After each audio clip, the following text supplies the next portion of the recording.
சித்தர்களுக்கும் மனிதர்களுக்கும் தொடர்பு இருக்கு.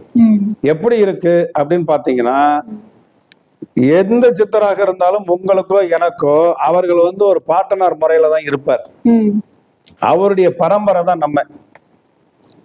அப்ப எந்த சித்தருக்கும் எனக்கும் தொடர்பு இருக்கு.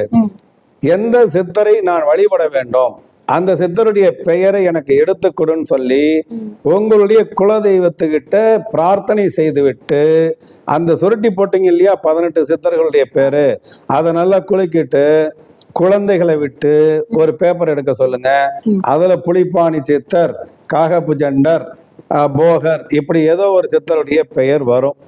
அந்த பெயர் எந்த சித்தர் பெயர் வருதோ அந்த சித்தரை நீங்க பிரார்த்தனை செய்யலாம், வழிபடலாம். அவர்களுக்கும் உங்களுக்கும் தான் கண்டிப்பாக தொடர்பு இருக்குன்றத குலதெய்வத்தினுடைய சாட்சியாக நாம அதை தெரிஞ்சுக்கலாம். அப்படி பண்ணும் பொழுது மந்திரங்கள் ஏதாவது இருக்கான்னா, எனக்கு என்னுடைய குருநாதர்கள் சொல்லி இதை நான் பல பதிவுகள்ல சொல்லியிருக்கேன். சித்தர்களுக்கு நேரடியாக சித்தர்களை தரிசனம் செய்யக்கூடிய மந்திரம். சித்தர்கள் அந்த உலகத்துல எந்த மூலையில எந்த இடத்துல இருந்தாலும் நாம் அழைத்தவுடன் நம்மளை பாக்குறதுக்கு உண்டான ஒரிஜினல் மந்திரம் சொன்ன ஒரே ஆள் நான் தான்.